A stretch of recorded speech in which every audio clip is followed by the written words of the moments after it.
विद्यालय कब तक सरकारी अनुदान पर जाएगा? और बीएससी कृषि की कक्षाएं शुरू हो गई हैं, किन हालात में है, कैसे करके आगे ले जाएंगे? जिस तरह से आप बता रहे हैं विद्यालय तंगी पर है, लोग कहें नहीं, गलत है, ये आरोप बिल्कुल गलत है। हमने पहले भी कहा था कि महाविद्यालय कभी भी तंगी पे नहीं था। मैं जब 2016 में चार्ज लिया, हमारे पास 1,73,00,000 की एफडीआर थी। 2,65,00,000 की एफडीआर आज भी हमारे पास सुरक्षित है और महाविद्यालय के पास फंड की कमी की कोई वो दिक्कत नहीं। तो विद्यालय कब तक सरकारी अनुदान पर जाएगा? क्या सरकारी अनुदान वाला अभी माननीय शिक्षा मंत्री जी आए थे और उस पर निर्णय हुआ, उसकी पत्रावली चल रही है। कल शाम भी मेरी माननीय मंत्री जी के साथ बैठक हुई है, उस पर निर्णय माननीय मुख्यमंत्री जी को करना है और मुझे लगता है तो शीघ्र निर्णय माननीय मुख्यमंत्री जी का आएगा और क्षेत्र की जनता और गन्ना किसानों के हित में निर्णय होगा। शायद आप लखनऊ गए थे विभागीय कार्यों से, क्या लेके आए लखनऊ से? क्या सौगात दी गई? फिर नहीं, हम गए थे और माननीय मंत्री जी के साथ मेरी बैठक हुई है, जिसमें जो हमारे पिछली जो पत्रावलियां जो निस्तारित नहीं हो पाई हैं उस पर हमको, क्योंकि माननीय मंत्री जी 8 तारीख को रहे थे, उस दिन भी उन्होंने आश्वासन दिया था और पत्रावली माननीय मंत्री जी ने उसी दिन अपने पास मंगा ली थी।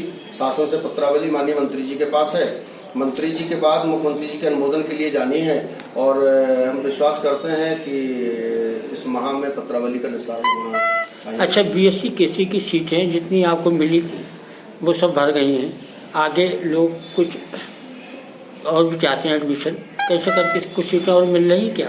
नहीं, हमें 60 सीटें विश्वविद्यालय ने दी थी।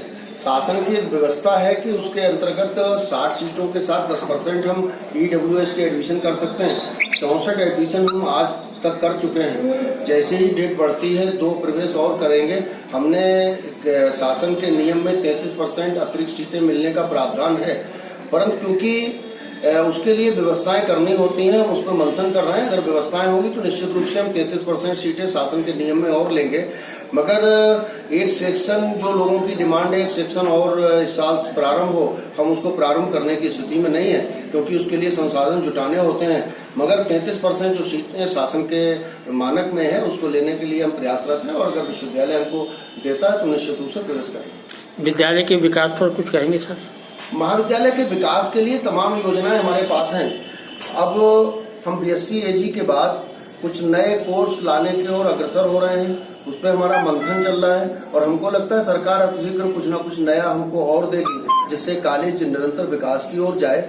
और महाविद्यालय में बीएससी एजी की जो डिमांड थी और उस पर जो हमारे बड़े शिक्षाविद थे और इसके लिए प्रमुख रूप से जो बधाई के पात्र हैं तत्कालीन अपर मुख्य सचिव श्री संजय आर भूसरेड्डी साहब हैं, जिनके अथक प्रयास से 12.5 एकड़ जमीन हमको मिली। प्रशासन ने 24 घंटे में हमें जमीन उपलब्ध कराई। हमको पिछले वर्ष बीएससी एजी की कक्षाएं प्रारंभ करनी थी, किन्हीं कारणों से हम प्रारंभ नहीं कर पाए हैं, मगर लोगों के उन आरोप प्रत्यारोपों के बीच हमने क्षेत्र को बड़ी सौगात देने का काम किया है और बीएससी एजी की कक्षाएं प्रारंभ हुई हैं और वो लोग जो कल तक विरोध कर रहे थे वो देखते रह गए हैं और हमने उनको आईना दिखाने का काम किया है कि जो कहते हैं वही करते हैं और निरंतर जो महाविद्यालय विकास के लिए हो सकेगा उसके लिए संकल्पित हो। महाविद्यालय निरंतर आगे बढ़ता है।